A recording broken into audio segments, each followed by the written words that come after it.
Yeah. MD. JPB. It's only right, baby. Yeah. Why you mad? I got a bad bro. Name hot in these streets, no Tabasco.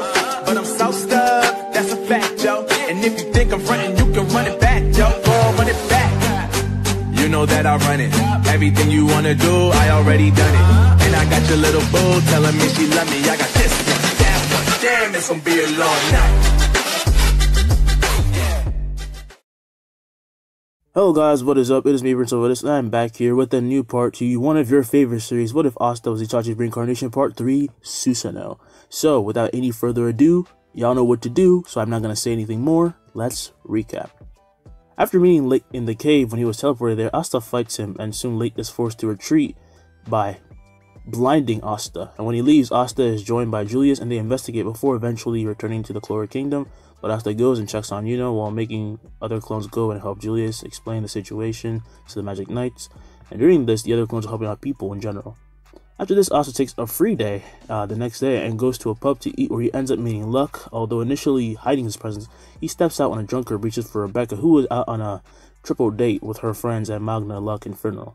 Asta knocks the man out and puts him outside to sober up, with Rebecca becoming someone who likes him. But now Luck wanted to fight Asta, who eventually accepted going to the Black Bull base after escorting Rebecca and her friends home, and he fought Luck and beat him with ease, but also comforted him, saying that he didn't have to keep winning every fight. And by extension, he earns the respect of Fernal and Magna, as well as Luck, obviously. Then, a while later, in the day, Asta is called to go check out something happening in the orphanage of the Clover Kingdom. After he took a little moment to go see his family, he was called by Marks, and there he went. And when he arrived, he sees magic snow falling, and Ghost was about to hurt sister Teresa, so he goes and knocks him out. And after saving Teresa, he then promises Rebecca to save her siblings, though he doesn't say it verbally, he just shows promise. Asta then teleports to the sanctuary of the kids and finds Baro as well as Neige, and he knocks out the two, and then seeing the kids were sapped of their magic, uses a seal from his world to force their magic back into them. And during the process though, Lake arrives with Sally and Valtos, and while putting up a barrier on the kids, Asta fights and still defeats Lake, and soon the kids gain their magic, and he also knocks out Sally and Valtos, all of that. The fight finishes with Fernal and the captives arriving, and that being Charlotte, Yami, Jack, and Nozel. And with the spatial magic, sorry about saying spatial, but whatever, yeah, I'll say spatial, it's easier at least. Spatial magic, Fernal brings the kids back home, but during this his absence, Veto, Raya, and Fauna attack, being mad to see Lake so hurt. And as the fight ensues, Asta shows why Lake was no match for him, not only hurting Raya, but basically outclassing the others if he wanted to, but the captains helped as well, of course. After the fight though, Raya is able to make sure his allies can leave with the portal, but he leaves behind Sally and Valtos, who get captured. He of course leaves as well. The next day, a meeting is called discussing a traitor who turns out to be the captain of the Purple Orchis, and he is caught, and Julius brings up what Asta has researched concerning the goal of the Eye of the Midnight Sun, and what they might be trying to do. So this starts a search for the magic stones, and the next day, Asta was to join the Bulls for a mission, but first, he goes to talk to the kids at Hodge, and then he makes it to the Bulls and starts training Noelle so they can descend into the sea, as her magic is the only thing that can appropriately help them get down there. The following day, after Noelle has continued her training, she starts getting help from Vanessa as well as Asta, but Asta was mostly the one she spent time with. 3 days pass, and on the third night, Noelle would make it, the Sea Dragon's cradle. Focusing her magic, she forms a violent sphere of water which surrounds her but becomes more calm and balanced. "Wow, I did it," Noelle would say, and Asta says, "See? All you have to do is focus." Noelle nods, being happy at being able to condense and control this much mana, and she's happy she's able to help her friends. Compared to last time, this is much better, Noelle would think. Flashback. On a certain day, as she was trying spells and the entrance exams had already passed, she was found by Luck while she was trying spells, and she simply wanted to attack him because she felt embarrassed, but that went back on her as she cursed herself and her own weakness, and this caused her magic to erupt and get out of control, and everything went black. Soon, however, she opens her eyes and coughs up water, and in front of her are the Black Bulls, and misinterpreting their looks of amazement as sarcastic insults, she would lower her gaze just as Magna yells, "That was freaking awesome!" Noelle would open her eyes confused. What? What? It was really awesome, Magna would reiterate, and Luck agrees, as does Vanessa, saying, "You have a lot of magic, you just need a bit of control." "But I ruined the spell, I'm pathetic. Beyond pathetic," Noelle would say, and Yami then says, "Do you think we care about shit like that? Look at us." Noelle realizes that she is within a group of misfits much like herself, and it feels unreal to hear what they're saying because they think she's actually amazing, even though she thinks she sucks. Sorry about before, Noelle would whisper. As Charmy asks about what she said, Noelle says it's nothing, getting embarrassed. And a flashback.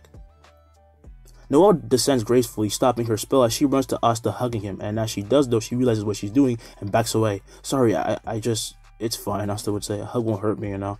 Noelle would then say, jeez, that smile is unfair, but she slightly whispers it.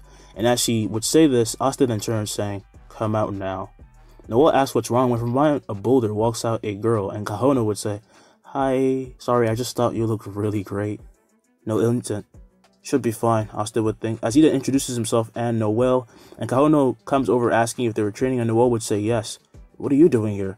Kahono then says she came here to sing and relieve some stress, and she asked if they would like to hear some of her songs, and the two say sure, and she nods as she then releases her grimoire and releasing a melody that fills the air, creating some amazing imagery from literal singing notes and like chords. Wow, so beautiful, Noelle would say, as after this meeting the two become quite close. Well, the three become quite close, and they only get to see her for one night until Kahono disappears, and the next following day, Noelle focuses on making the cradle as impenetrable as possible until finally the entire squad plunges into the sea. As they burrow into the water, they'll be amazed to see the reef and all the fishes swimming around them. Man, this is so cool. Good job, Noelle, Fernand would exclaim as Nami then pats her on the head saying the same thing, which makes her happy because they think she is reliable. Soon, however, they come across some dangerous area, seeing typhoons of water underneath water, and Asta would say it's a calm belt. Don't panic, Noelle needs to focus. Noelle then nods, and as they reach the calm belt, despite there being some turbulence at first, they pass through it, reaching the very bottom of the sea, and this is when they see creatures that they have never seen before and never thought existed. Charmy, seeing these creatures, drools, wanting to go eat them, but Mao would manage to hold her back. However, they weren't done, as they would reach a giant whirlpool made of magic, creating a completely unsurmountable wall to their preferred destination. Leave this to me, Asta would say, as he holds his hand out, and outside the cradle forms an orb of fire that boils the water, reaching even the bulls inside, who start to sweat. Man, you can still do that here, Luck would say, as Yami would think. This fire is insane.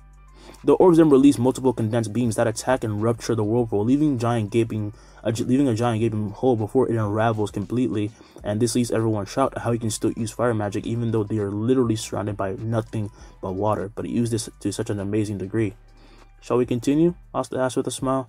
Noelle then nods before continuing, and they pass through and they end up in a place devoid of water but still part of the sea somehow, and they land, and Asta says to release the cradle.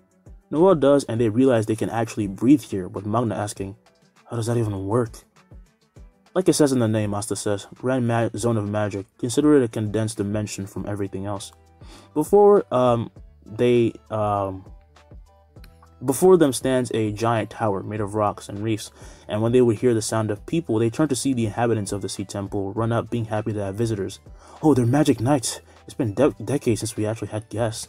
The crowd is asking the group a lot of questions, only for Yami to then show a face of anger. Hey, bring your boss out now. Cap, you sound like an invader, Magna would say. Calm down. Asta then steps in, asking if they could meet the water priest, and they say sure, as it's not a big deal, and they're super friendly. The people then tell them to walk up the steps to their right, and they start leaving. So the bulls walk and make it to the top and find a giant gate.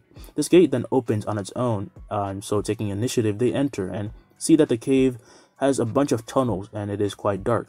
Out of nowhere, however, a giant sea creature slithers out, barely fitting into the tight space, with Noelle screeching in fear as she sees it. But then as it goes to attack, the bulls are going to counter it, but it freezes, and Ghosh would notice what this is, as he would turn to Asta asking, what did you do? Nothing much, Asta would say, as his Sharingan is revealed, and this creature would poof, and from the smoke walks out an old man with a mischievous smile. However, when he arrives out in the open, he is met by the murderous gazes of Ghosh, Magna, and Luck. Ah, jeez, he would say as he backs away in fright before regaining his composure and looking to Asta, who bows, and the priest will smile. You're not exactly normal, are you, to have that many attributes? I guess not, Asta would say, as the two then begin to stare down, and as they're talking, the priest soon says that he wouldn't mind giving them the stones if they're looking to play a low game first. The group, however, finds this man suspicious and start to think on whether they should just beat his ass and take the stone. Should we just kick his ass, Magna would say, and Ghosh agrees, saying that it is much easier and they should just kill him or something, and Luck says he's just willing to fight for fun. A baffled Asta then turns to see what the others think, but Vanessa simply says she's bored, and Charmy would ask, when do we eat here? And Fernand would say, honestly, maybe we shouldn't even be involved with this guy, you know? And Asta then says, yep, I can see why they're called the Weird Bunch. The priest seeing this, the priest seeing that they aren't down for this and says, "How about this? If you win my game, then you get all the food and wine you want."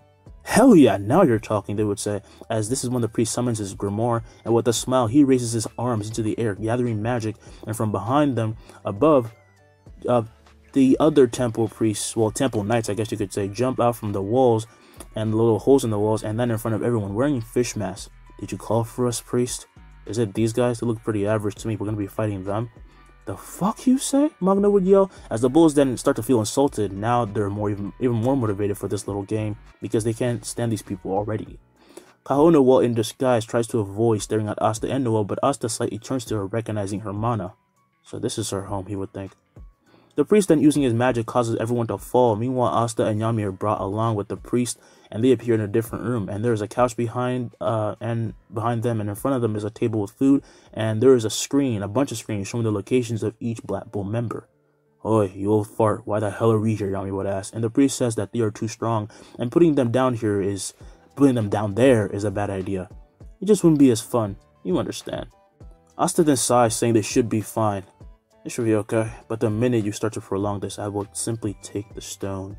He then sits down with Yami, saying to chill out and enjoy the show, and the priest agrees, as he would then sit down with them, saying, "So, what rank are they?" "Them?" Yami would say. "They're all lower rank magic knights." This makes the priest burst out in laughter, saying this is going to end too fast then, and Asta says, "Yeah, I wouldn't think so," as he then points to the starting fights, and the priest would be shocked to see his men blown back, completely decimated by the attacks of these knights. "Don't underestimate my underlings, old man," Yami would say. Now the priest realizes that this might be a bit more fun, and together they watch as the fights continue, and the Black Bulls find stronger and stronger priests, and during the fight, Asta notices something he likes about one of the priests.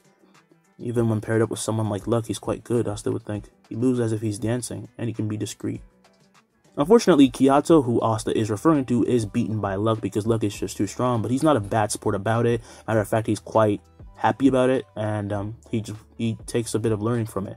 However, then something bizarre happens on Magna's side, as when he's fighting the Hammerhead priest, they are interrupted and the priest is sent flying by a giant rhinoceros punch. Crashing into a wall, the Hammerhead priest bursts with blood as he slides down to the floor, and his head is hanging down as he seems almost dead. And then Veto and two followers of the Midnight fly into the cave from outside. "Mind if I join in?" Magna's every senses tell him one thing: he's gonna die. If the Hammerhead priest was the strongest out of his group, then Veto feels like an absolute monster in comparison. "Who the hell are you?" Magna would ask. Meanwhile, Kahono and Noel are ambushed by Raya, and as they stand before him, they get the same feeling Magna had towards Veto, but he came alone. With a nervous sweat, he then asks, "Alright, let's hurry this up before that troublesome human arrives." "You mean Asta?" Noel would say. "He's already here." "And I guess I have to rush even more," Raya would say. Back at the watching room, Asta and Yami instantly stand, with them asking to be let out, and the priest, while in shock, asks what the hell that guy is, who the hell both of them are. "They're terrorists," Yami would say. "They won't just participate in your game, they'll kill everyone," Asta says. "Well, I'm sorry, my magic doesn't work that way," the priest would say. The game has to end." Yami says if that's the case, they'll just bust out by force, and using his sword, he cuts through the walls behind them, only to reveal a giant bubble of sorts, and Asta can see someone from outside holding them inside prisoner. Bearing the white cloak of the Midnight Sun, he has a third eye on his forehead, which fascinates Asta, as Yami would ask, "What's with that creepy eye?" Asta says, "I don't know, but it increases magic power, I'm guessing." "Don't worry, I can take him out." With one stare, he makes the man lose consciousness and fall, making his spatial bubble start to crack. "Let's go," Asta would say. "Don't tell me what to do," Yami would say. Back inside, we see Magna be sent flying into a wall and somehow still get up, even though he is bloodied and near death. Veto has a look of anger, as he would say, "Stay the hell down, you insect. I don't know how much time I have until he comes up." Yet Magna, despite being near death and riddled with pain and bruises and holes, still finds the courage to tell him to fuck off, and this pisses off Veto, who then blitzes him going for a punch, and as he strikes, he causes a massive explosion, but from the smoke and he can't see anything, he feels a bit of resistance, and when the dust clears, it shows a fire barrier. "It can't be," Veto would think. Behind, he then hears the sound of bodies thumping before hearing Asta's voice. "Nice to meet you again." Instantly, Veto moves, appearing with behind Asta with a rhinoceros punch, which he slams into his face, making him be sent flying and skipping across the area before then slamming into a wall. Wait, what? No, it can't be that easy. Instantly, the scene would change, showing nothing but red, and a disoriented Veto looks up to see a blood-red moon, and down below, there is nothing but water. An illusion, Veto would think. Asta then appears a few feet ahead, saying, "Tell me, everything. As he stares into Veto's eyes, we go back to the real world where Veto would be simply standing there and now Magna looks at him confused. So he's stuck in an illusion? As Magna asks this, Asta slightly stumbles, making him worry just as Kyoto and just as Luck and Kyoto run in. How the fuck did I mess that up? You get what I'm saying? Luck being the most worried, of course, because he knows Asta, runs to him asking what's wrong, and Magna says he doesn't know, and Asta says it's okay, as he would then simply get up and stand straight. Asta? Luck would ask, as he is slightly confused because instantly there's something different about Asta. He can notice it, and Asta would say, man, magic really is amazing. As for the first time, Asta would have a massive smile, and as he walks towards Veto, he snaps, and he lights him on fire, but these flames change, becoming black, turning Veto to nothing instantly, much to everyone's shock, before it then fades. There is an almost ominous feeling coming from Asta, like I mentioned, and when he turns, they see his eyes are bleeding, and his three Tamori become Mangekyo, and then take another unique shape. Alright, I'm back, Asta would say, as his bleeding eyes start to sear and steam, healing, with Luck then running up and hugging him. Man, you had me worried over there, Magna would say, and Asta apologizes before then telling Luck to calm down now, and as he does, he backs away, asking Asta why his eyes changed. Honestly, I still don't get your magic, Magna would say. We'll talk later, Asta would say. Yami's fighting another one of them. On the other side of the cave, Raya would be already engaging with Yami, and using his own magic, he copies Yami's dark strikes, but to no avail, as Yami keeps pushing him back. Kahono is left astonished by the power of this one man, and now she really wants to go to the surface. Don't tell me this is all you got, Yami would say. Raya then disappears in a flash of light and appears behind Yami with a spinning slash, using a light sword, only for his sword to be cut by another katana as his eyes widen to see Asta. You just couldn't help yourself, could you, Yami would say. Nope, Asta would say, as he then slashes towards Raya 10 times in a millisecond, and he bursts with cuts all over, as Yami then spins the other way around, coming down with a dark dimension slash that cuts through space itself, but also beheads Raya while splitting the very cave they stand in half. This isn't over, Raya would think. I can come back. If they can get the stones, you humans will pay. I swear it. Raya's head then rolls and the rest of his body falls, with Asta then sheathing his sword just as Noel runs over and hugs him. Yeah, this is happening a lot today. Hi Kaono, Asta would say. Kaono then waves back asking, when did you know? When we met. Yami then asks if this is all of them, and Asta says, your men have taken care of the other underlings. Soon the Black Bulls are gathered and told what happened, but luckily things have settled down, with the priest apologizing to his men for putting them in such a dangerous situation, because he of course does care about them. They're like children to him. And Gray has also shown her true face by accident, so that comes as a bit of a surprise to the Bulls when they find out. Asta heals the Hammerhead priest, and Asta is given the stone. To commemorate and thank their heroes, the denizens of the Sea Temple would throw a party, giving the Bulls wine and food as promised. And as night falls and they are about to leave, however, Asta will be back in the cave, burying their enemies, well, Raya, what's left of him. And this is when he's found by Yami, just as he lights Raya's body on fire before bowing to it. You the sympathetic type, kid? Yami would ask, and Asta says, believe it or not, I used to be a pacifist. Yami laughs at this, with Asta saying he's being serious. What they have gone through is something no one should ever have to. What's that supposed to mean? What did you find out? Yami asks. Asta then turns around and looks at Yami closely, freaking him out, as he didn't ask what the hell he wants because he's just like staring him down. And Asta apologizes, saying, sorry, I'm just surprised I can actually still see right now. Magic really is amazing. Is it because of that weird eye of yours? Yami then asks. And Asta nods, saying that he looked into the memories of Veto, and it's something so shocking that you need to see it to actually believe it. Fine, let's go back, Yami would say. Fade to black. The next day arrives, and Asta personally holds a meeting with Julius, Marks, and Yami, and Asta would say the others can get in on this later, but Mr. Marks, if you would. Marks then nods and activates his magic, forming a dome over the head of Asta, who activates his Eternal Mangekyo Sharingan. Instantly, a giant screen appears above him, and it shows them a scene of fire and screams, catching the men off guard. Asta would say, these people, they aren't just trying to get the stones for a spell. I was right. They have a vendetta against the Clover Kingdom. Well, against humans. A scene of Veto's people being wiped out and shows long-eared men, women, as well as children as they're just being massacred, and this just shocks everyone. Julius would then stand surprised. Elves?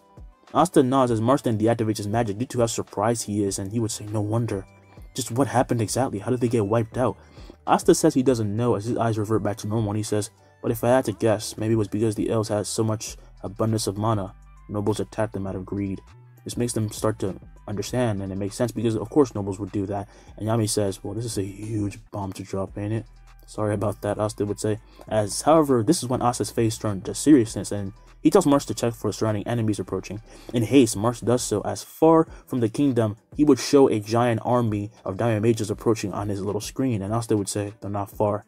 As he says this, Asta then runs to a window and busts through it before then piercing the skies and heading to the edge of the kingdom. And as he does, Julius tells Marsh to alert everyone to get ready for a battle. And he nods, going off, and while he does so, Yami then also runs out the window, saying, annoying bastards. He runs out and falls, activating Mana Zone to protect himself, and just as when he's met by Fuegoleon, when he's running out to the edge of the kingdom as well. And Yami would say, huh? You got here fast. I would not simply stand by idly like last time, Fuegoleon would say. Soon, mages flood the streets, getting citizens elsewhere for their own safety on the other side of the kingdom, and soon the diamond mages near the kingdom, and Mars would see Asta waiting. Mars would see Asta waiting in the air, wearing the same mask that had been haunting him. Why is he here all alone? Mars would ask. Hey, focus, don't wuss out because you got your ass beat, once one of the commanders of the fleet would say, as Mars then nods, and they advance with urgency and with smiles on their faces, ready to massacre this entire kingdom. As they get closer, down below, Langris, as he sees Asta, will be appalled at the amount of magic he seems to be gathering. Solid would then say, hey, why the hell aren't we? Solid would then be shocked and shut his mouth, as he and everyone would be hit by a heat wave. Look at all that mana he's gathering. He can't be, Von Schintz would think, as Belle, while at Yuno's side, thinks that this is the same amount of mana she gathers, and he's doing it like it's natural. He's very loved by mana. Around Asta forms a ribcage, and then an arm, and an entire exoskeleton is created from pure fire, and the diamond mages get startled and stop, just as the exoskeleton would gain armor, and the mask would resemble a demon. Fire magic, Eternal series, Susanoo, Asta would say, as Yuno is shocked seeing his brother use something so bizarre, as well inside the head of the Susanoo he forms a sword which he holds out, lighting it ablaze with Amaterasu, Asta would say. Black flames explode out as he swings once, and a giant heat wave bombards the mages as they would erupt with black flames instantly, but Mars is left alive, as is Lotus, to watch as their companions would scream in agony, and some try to put out the flames, but they only make it grow more and more, and they fall withering to nothing. Even their steeds are caught up in it and cannot escape, and they die, not even leaving a trace of anything behind. It was a good thing the normal civilians didn't see such a massacre, because it was absolutely blood-curdling, sending chills down the spines of all of those present, even the captains. The Guardian, right? One of the people would say. Yeah, he just did it in one swing. The Susanoo then stares down Mars and Lotus looks back at Mars, saying, yeah, I think he's either going to keep us for torture or for info.